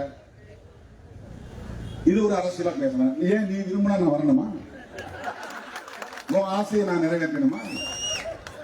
உன்னுடைய அரசியல் கணக்குகளுக்கு நான் பலியாக வேண்டுமா? விமர்சனங்கள் 1000 இருக்கிறது, அது வேறு. ஆனால் பாரதிய ஜனதாவோ RSS அவர்களின் செயல் திட்டமோ இந்த மண்ணில் வேரூன்றிவிடக் கூடாது என்பதிலே திமுகவை விடவும் 1000 மடங்கு விடுதலை சிறுத்தைகள் கட்சிக்கு பொறுப்பு இருப்பதாக நாங்கள் நம்புகிறோம், உணர்கிறோம். எங்களுக்கு அந்த பொறுப்பு இருக்கிறது. எங்களால் அதை ஏற்க முடியாது. அந்த அடிப்படையில் தான் நாங்கள் கூட்டணி அரசியலையும் முடிவு செய்கிறோம். அதுல எங்களுக்கு பலவீனம் இருக்கலாம், இழப்பு இருக்கலாம். இல்ல நீங்க 20 சீட்டு 30 சீட்டு வாங்குறது, 20 சீட்டு 30 சீட்டு வாங்கினா ஆட்சி பிடிக்க முடியுமா? 6 சீட்டு வாங்கினா ஆட்சி பிடிக்க முடியாது. 20 சீட்டு வாங்கிட்டா அதல்ல பிரச்சனை. நாங்கள் பேசுகிற அரசியல் தான் முக்கியம். எங்கள் குரல் ஒரே ஒரு குரல் சட்டமன்றத்தில் ஒலித்தாலும் அது வலுவான குரலாக இருக்கும். ஒரே ஒரு குரல் நாடாளுமன்றத்தில் ஒலித்தாலும் அது கொள்கை குரலாக இருக்கும், கோட்பாட்டு குரலாக இருக்கும். நாங்க ஒரு தற்காலிகமா ஒரு 10 பேர் ஜெயிக்கணுங்கிறதுக்காக RSS சதி திட்டத்திற்கு ஒருபோதும் நாங்கள் பலியாக மாட்டோம். ஆகவே இந்து மக்களை பெரும்பான்மை அடிப்படையில் இந்துவாக உணர வைப்பதுதான் RSS அரசியல். RSS எப்படி வெற்றி பெற்று இருக்கிறான்னா, பிராமணர் அல்லாதவர்களை தங்களின் சேவை ஆட்களாக மாற்றியதுதான். மோடி பிராமணர் கிடையாது, அமித்ஷா பிராமணர் கிடையாது. ஆனால் அல்லும் பகலும் கண் விழித்து கண் சுஞ்சாமல் அவர்கள் யாருக்காக உழைக்கிறார்கள் என்றால் பிராமணர்களின் செயல் திட்டத்தை நிறைவேற்றுவதற்காக உழைக்கிறார்கள். அதனால்தான் ஒரு கூட்டத்தில் நான் சொன்னேன், அவர்கள் பார்ப்பனர்களின் எடுபிடிகளாக வேலை செய்கிறார்கள் என்று சொன்னேன். அவங்களுடைய அஜெண்டா தான் இந்த சோசியல் ஆர்டரை பாதுகாக்கும். பரப்பின் அடிப்படையிலான உயர்வு தாழ்வு என்பது இங்கு நிலைப்படுத்தப்பட வேண்டும். சூத்திரர்கள் சூத்திரர்களாகவே இருக்க வேண்டும். இடஒதுக்கீட்டை இல்லாமல் ஆக்குவது, எல்லாத்தையும் தனியாக ஒப்படைச்சுனா நீ எப்படி இடஒதுக்கீடு வாங்குவ? அரசு துறையின் தான் வேலை வாய்ப்பு கேட்ப இடஒதுக்கீடு. அரசு துறை பொதுத்துறை எல்லாம் தனியாட்ட ஒப்படைச்சுட்டு அதானிட்ட ஒப்படைச்சுட்டா நீ வேலை கேட்டுறியா? சமூக நீதியை உன்னால் நடைமுறைப்படுத்த முடியுமா? இடஒதுக்கீட்டை உன்னால் கேட்க முடியுமா? இதெல்லாம் வீக்கெண்ட் பண்றான். ஓபிசி மக்களை வீக்கெண்ட் பண்றான். இடஒதுக்கீட்டுக்கு எதிராக இந்தியாவில் மண்டல் பரிந்துரையை அறிமுகப்படுத்திய போது ஓபிசி மக்களுக்கான இடஒதுக்கீட்டுக்கு எதிராக போராடியது தலித்துகள் அல்ல. ராம்விலாஸ் பாஸ்வானோ, ராம்தாஸ் அத்வாலேவோ, கத்தி பத்மாராவோ, தமிழ்நாட்டில் திருமாவளவனோ யாரும் ஓபிசி மக்களின் இடஒதுக்கீட்டை மண்டல் பரிந்துரையை எதிர்க்கவே இல்லை. மாயாவதியோ எதிர்க்கவே இல்லை. எதிர்த்தது பிஜேபி தான், RSS தான், அத்வானி தலைமையிலான கும்பல் தான். அங்கிருந்துதான் இவர்களின் வெற்றியை படிப்படியாக தொடர்கிறது. ஓபிசிக்கு எதிராக இடஒதுக்கீடு கொடுக்க கூடாது என்று அவர்கள் வீதிக்கு போராட தொடங்கி, அத்வானி தலைமையிலே ரத யாத்திரை தொடங்கி ரத்த யாத்திரையாக மாறி அதனுடைய அடுத்த நிகழ்வாக தான் பாபர் மசூதி இடிக்கப்பட்டது. பாபர் மசூதி இடிக்கப்பட்ட பிறகுதான் இவர்களின் எண்ணிக்கை கூடுகிறது. 400 ஆண்டு கால பழமை வாய்ந்த ஒரு வரலாற்று சின்னம் பாபர் மசூதி. அந்த இடத்துல ராமர் பிறந்தாரா உச்ச நீதிமன்றம் சொல்லல. கீழே இருந்த கட்டிடம் இந்து கட்டிடமா இல்லைன்னு சொல்லிட்டான். பிறந்தாராங்கிறதுக்கு ஆதாரம் கிடையாது. உச்ச நீதிமன்றம் ஒத்துக்கொண்டு ஆழ தோன்றுகிற போது அங்கே சில கட்டிடங்கள் கிடைத்தன. அந்த கட்டிடங்கள் இந்துக்களின் கட்டிடங்கள் தான் அல்லது கோவிலுக்கான கட்டிடங்கள் தான் என்பதற்கு ஆதாரம் உண்டா என்றால் ஆதாரம் இல்லை. உச்ச நீதிமன்றம் தெளிவா தீர்ப்பு சொல்லிருச்சு. அங்கே ராமர் பிறந்தார் என்பதற்கு ஆதாரம் இல்லை. கீழே தோண்டப்பட்ட இடத்தில் கிடைத்த கட்டிட வடிவங்கள் இந்து கோவில் இருந்ததற்கான ஆதாரமாக தெரியவில்லை. அதுதான் அவங்க பிரச்சனை பண்ணதே. ரெண்டுமே இல்லைன்ட்டான். ஆனா அங்கதான் கோவில் கட்டணும், ராமர் கோவில் கட்டணும் தீர்ப்பு. இது எவ்வளவு பெரிய அநீதி. உச்ச நீதிமன்றமே அப்படித்தான் தீர்ப்பு வழங்குகிறது. அதுக்கு மேல ஒண்ணும் கிடையாது. உச்ச நீதிமன்றமே அப்படித்தான் தீர்ப்பு வழங்கும். அவர்கள் சொன்ன எதுவுமே உண்மை இல்லை என்று மறுத்துவிட்டு, பரவாயில்ல அவங்க கேட்கறாங்க, உங்களுக்கு ஒரு இடம் தனியா கொடுக்குற, ஒரு 5 ஏக்கரை 10 ஏக்கரை கொடுக்குற, அங்க போய் நீங்க மசூதி கட்டிங்க, அதே பாபர் மசூதிய அதை அரசாங்கமே மாநில அரசாங்கமே கட்டணும். இங்க போய் ராமர் கோயில் கட்டுங்க. ராமர் கோயில் கட்டியாச்சு. மசூதி கட்டினாங்களா? கட்டல. யார் கேட்கறது? யாரும் கேட்கல. இது எவ்வளவு பெரிய அநீதி இது. பாபர் மசூதியை இடித்தது இந்துக்களை ஒருங்கிணைப்பதற்காக, இந்துக்கள் என்கிற உணர்வை நிலைப்படுத்துவதற்காக. ராமர் கோவிலை கட்டியது இந்துக்கள் என்று உணர வைப்பதற்காக, ஒன்றுபடுத்துவதற்காக, இந்து சமூகம் பெரும்பான்மை சமூகம் என்று நிலைப்படுத்துவதற்காக. கடைசியில் அயோத்தியால ராமர் என்ன பண்ணிட்டார்னா பிஜேபி தோற்கடிச்சிட்டார். அந்த கோயில் இருக்கிற அந்த தொகுதியில பிஜேபி படுதோல்வி. ராமருக்கு நாம் நன்றி சொல்ல வேண்டும். ஏன் நீ செய்யறது அநீதி? என்ன பயன்படுத்தி என் பேர்ல இவ்வளவு பெரிய அநீதி நீ செய்யற? ஒரு மசூதியை உடைச்சது மட்டும் இல்லாமல் ஆயிரக்கணக்கான இஸ்லாமியர்களை கொன்று குவித்தீர்கள், அவர்களை அச்சுறுத்தி வைத்திருக்கிறீர்கள். இது பெரிய அநீதி என்று ராமரே தீர்ப்பு எழுதிவிட்டார். அதுக்கு பிறகு அவருடைய டார்கெட் என்ன தெரியுமா? இந்தியாவுக்குள்ள ஜம்மு காஷ்மீர், அது முஸ்லிம்கள் பெரும்பான்மையா இருக்கக்கூடிய காஷ்மீர் பகுதி வேற, ஜம்மு பகுதி வேற. ஜம்முல இந்துக்கள் பெரும்பான்மை, அதுல காஷ்மீர்ல முஸ்லிம்கள் பெரும்பான்மை. லடாக் ஒரு பகுதி இருக்கு, அது பௌத்தர்கள் பெரும்பான்மையா இருக்கிறது. இந்த 3 கம்யூனிட்டி இருக்கிற ஒரு மாநிலம் தான் ஜம்மு காஷ்மீர் மாநிலம். இத 3ஆ துண்டா உடைச்சிட்டான் கம்யூனலா இந்த கவர்மெண்ட். காஷ்மீர் தனி, ஜம்மு தனி, லடாக் தனி. அதுக்கு ஒரு சட்டம் கொண்டு வந்தான். Article 370 repeal. இதெல்லாம் டார்கெட்டட், குறிவைக்கப்பட்ட செயல் திட்டங்கள். இதெல்லாம் ஒண்ணுன்னா அஜெண்டாவை ஒண்ணுன்னா செஞ்சுக்கிட்டே வரான். பாபர் மசூதி இடிக்கிறது ஒரு அஜெண்டா, ராமர் கோயில் கட்டணுங்கிறது ஒரு அஜெண்டா. அஜெண்டான்னு ஆங்கிலத்தில் சொல்றது செயல் திட்டம், தமிழ்ல சொல்றோம் அஜெண்டா. அதாவது ஏற்கனவே அவன் டிசைன் முடிவு பண்ணி வச்சுக்கிட்டான், திட்டமிட்டு வைத்துக் கொண்டான். அடுத்து ஜம்மு காஷ்மீரை நீ ஒன்னா இருக்கிறதுனால தானே அங்க அவங்க இந்த சட்டம், அரசமைப்பு சட்டத்தை போட்டிருப்பான். ஜம்மு காஷ்மீரை தவிர பிற இந்திய பகுதிகளுக்கான சட்டம், இந்த கான்ஸ்டிடியூஷன் வந்து ஜம்மு காஷ்மீருக்கு பொருந்தாது, அதுவே இருக்கும். இப்ப அவங்களுக்கு அவங்க ஏற்ற சட்டம் தான் கான்ஸ்டிடியூஷன், தனியா அவங்க வச்சுக்கலாம். அவங்க மாநிலத்தில் இருக்கிற சட்டமன்றங்கிறது அவங்களுக்கு ஒரு பார்லிமெண்ட் மாதிரி.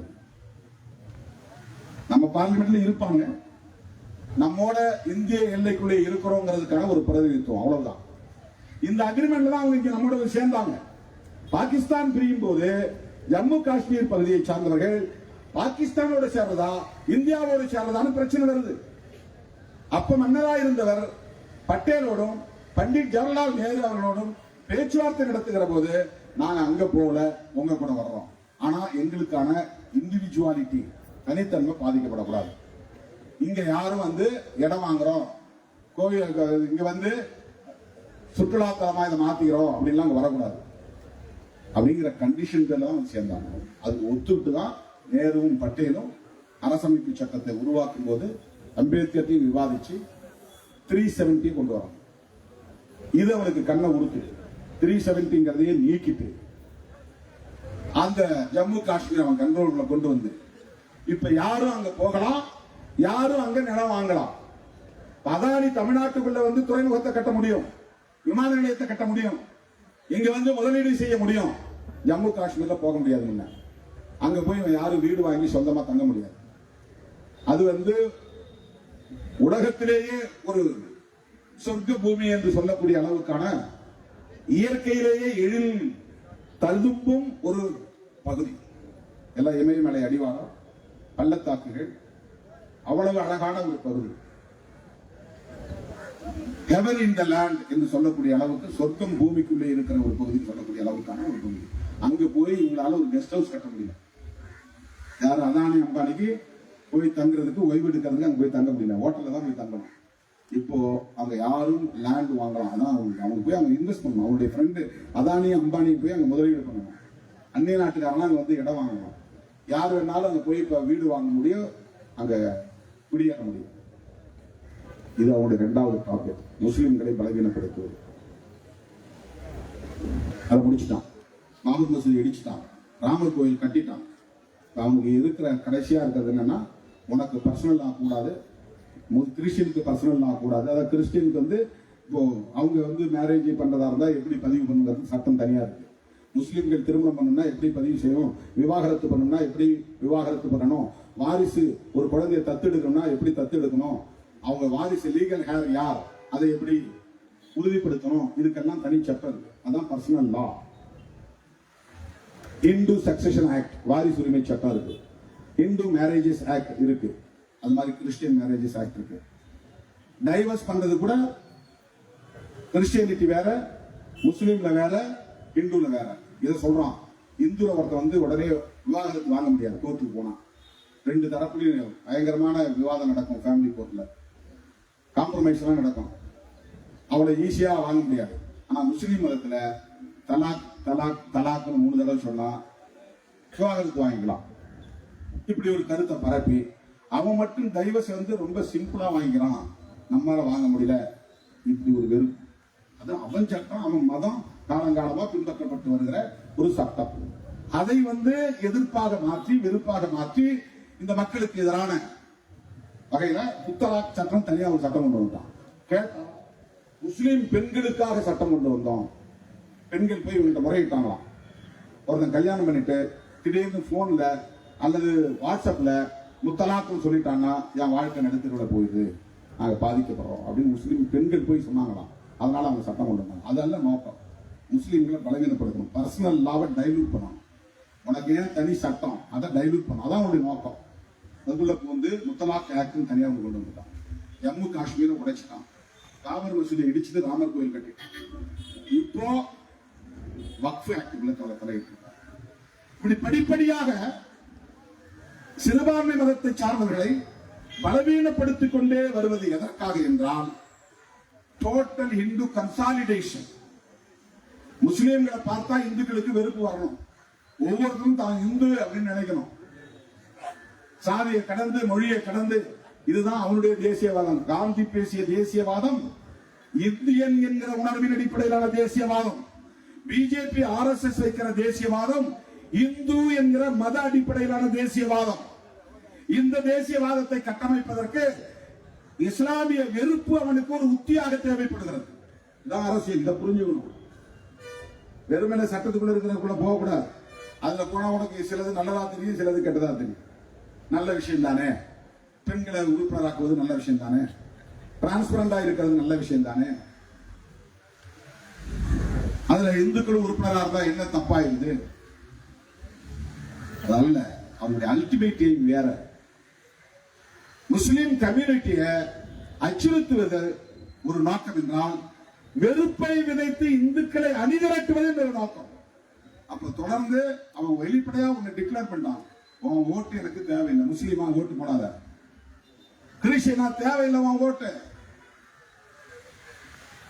அதை வேணா காங்கிரஸ் போட்டுக்கோ, கம்யூனிஸ்டுகள் போட்டுக்கோ, விடுதலை சிறுத்தைகளுக்கு வேணா போட்டுக்கோ, எனக்கு தேவையில்லை, எனக்கு இந்து ஓட்டு தான் வேணும். இந்துக்களை எப்படி அணிதிரட்டுவது? சாதி பெருமிதம் பேசி அணிதிரட்டுவது.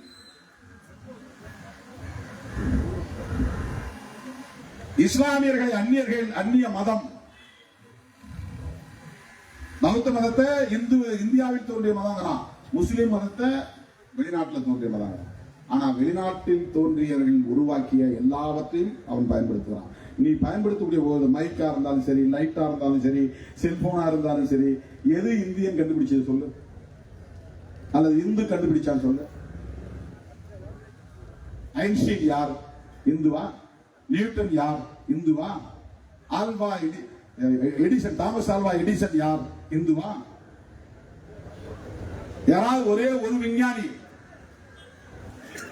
உலகத்தையே புரட்டி போடக்கூடிய அறிவியல் கண்டுபிடிப்புகளை மனித குலத்துக்கு வழங்கி இருக்கிற ஞானிகளை, விஞ்ஞானிகளை ஏன் இந்து மதம் உருவாக்கவில்லை, இந்தியா உருவாக்கவில்லை?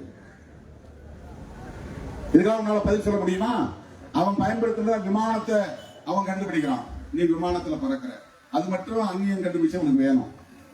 செல்போன் அந்நியன் கண்டுபிடிச்ச உனக்கு வேணும். அதெல்லாம் அவங்களுடைய உண்மையான நோக்கம். இந்து கிழமை ஏமாத்துறான், இந்து சமூகத்தை ஏமாற்றுகிறான். இந்து உணர்வை உருவாக்குவதற்கு இஸ்லாமிய வெறுப்பு அவனுக்கு ஒரு உத்தியாக தேவைப்படுகிறது. தோழர்களே, இந்த சட்டம் வந்த பிறகு என்ன ஆகும்னா, மதரசா இருக்கிற இடம் வக்ஃப் சொத்து இல்லம்மா, இதை நீ காட்ட முடியாது. ஏன்னா ஆவணம் இல்லை. ஏன் ஆவணம் இல்லை? அது 400 வருஷத்துக்கு முன்னால கொடுத்தது, 100 வருஷத்துக்கு முன்னால கொடுத்தது, 200 வருஷத்துக்கு முன்னால கொடுத்தது. அப்ப மதரசாவை காலி பண்ணும். இந்த முஸ்லீம் ஸ்கூல் இருக்கக்கூடாது. மசூதி இடத்துல டாக்குமெண்ட் பாக்குறோம். இந்த மசூதி இருக்கிற நிலத்துக்கு என்ன டாக்குமெண்ட் இருக்கு? டாக்குமெண்ட் இல்ல. எந்த காலத்தை வச்சு? 150 வருஷத்துக்கு முன்னாடி. யார் கொடுத்தது? யாரோ கொடுத்தாங்க. ஏதாவது ஆதாரம் இருக்கா? ஆதாரம் இல்ல. மசூதியை கூட இப்படிதான் பிரச்சனை வரப்போகிறது. சுடுகாடு, கிரேவியார்டு, முஸ்லிம்களுக்கான சுடுகாடு, இதுக்கு என்ன ஆதாரம் இருக்கிறது? ஒரு 100 வருஷத்துக்குள்ள இருந்தா டாக்குமெண்ட் இருக்கும், 150 வருஷம் கூட டாக்குமெண்ட் இருக்கும். அதுக்கு முன்னாடி கொடுத்தா டாக்குமெண்ட் இருக்காது.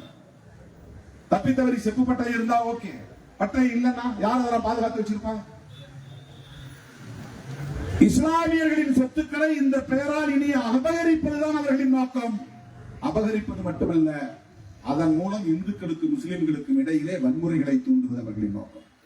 அவருக்கு இந்த மாதிரி எந்த நேரமும் இந்து முஸ்லிம் வன்முறை நடந்துகிட்டே இருந்தாதான் இந்து கன்சாலிடேஷன் நிகழும், இந்து பெரும்பான்மைவாதத்தை கட்டமைக்க முடியும். ஆகவே அவர்களின் நோக்கம் வக்ஃப் சொத்தை பாதுகாப்பதல்ல, வெளிப்படை தன்மையை நிலைநாட்டுவதல்ல, ஏழை முஸ்லிம்களுக்கு உரிமை கிடைக்க வேண்டும் என்பதல்ல, முஸ்லிம் பெண்களையும் உறுப்பினராக்குவதல்ல. முஸ்லிம்களின் வக்ஃப் சொத்து என்று சொல்லப்படக்கூடிய சொத்துக்களில் ஆதாரம் இல்லாமல், ஆவணம் இல்லாமல் பயன்பாட்டில் இருக்கிற சொத்துக்களை எல்லாம் இது வக்ஃப் சொத்து இல்லை என்று டிக்ளேர் செய்வது, அதன் மூலம் அவற்றை அபகரிப்பது. அபகரிக்கிற போது இஸ்லாமியர்களுக்கும் இந்துக்களுக்கும் இடையிலே மோதலை தூண்டும். மோதல் வருகிற போது அவங்களுக்கு கன்சாலிடேஷன். நாடக காதல் சொல்லி திருமாவளவன் கூட இருக்கிறவங்க தான் இப்படி எல்லாம் பண்றாங்கன்னு சொல்லி தலித் வெறுப்பை விதைத்தால், தலித் அல்லாதவர்களை கன்சாலிடேட் பண்ணுவதன் மூலம் எல்லா சாதி இந்துக்களும் நம்ம பிள்ளைக்கு ஓட்டு போட்டுவாங்கிறதுக்காக தருமபுரியில ஒரு வன்முறை நடத்தப்பட்டது. திவ்யா இளவரசர் பிரச்சனை.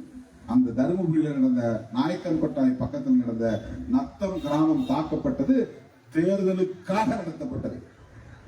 வன்னியர் அல்லாத பிற சாதி இந்துக்களையும் ஒருங்கிணைப்பதற்கு தலித் வெறுப்பு ஒரு அரசியல் உத்தியாக கையாளப்பட்டது. அதுதான் உண்மை. அதேதான் இஸ்லாமிய வெறுப்பு இந்தியா முழுவதும் பரப்பப்படுகிறது. இந்த அரசியல் பின்னணியை புரிந்து கொண்டால்தான் வக்ஃப் திருத்த சட்டத்தை ஏன் எதிர்க்கிறோம் என்பதை புரிந்து கொள்ள முடியும். எனதருமை தோழர்களே, இந்தியாவில் இஸ்லாமிய சமூகம், இந்து சமூகம் மத நல்லிணக்கத்தோடு சகோதரத்துவத்தோடு ஒற்றுமையாக வாழ்ந்து கொண்டிருக்கிற நிலையில் இவர்களுக்கு இடையிலே வெறுப்பை விதைத்து இடைவெளியை பெருக்கி வன்முறை வெறியாட்டத்தை தூண்டுகிற ஒரு செயல் திட்டத்தோடு தான் RSS பிஜேபி கும்பல் காய்களை நகர்த்துகிறது. அதன் அடிப்படையில் உருவான சட்டம் தான் இந்த சட்டம். இதை திரும்ப பெற வேண்டும் என்று வலியுறுத்தி விடுதலை சிறுத்தைகள் கட்சியின் சார்பில் உச்ச நீதிமன்றத்தில் வழக்கம் தொடுத்திருக்கிறோம்.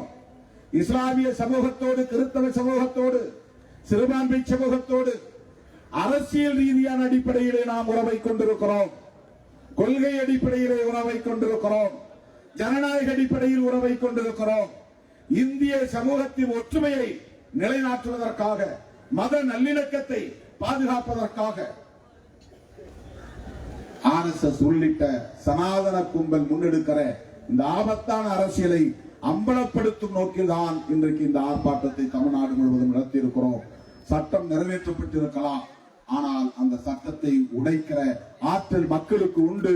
அதை தூக்கி எறிகிற காலம் கனியும் என்பதை சொல்லி வாய்ப்புக்கு நன்றி கூறி விடைபெறுகிறேன். நன்றி, வணக்கம்.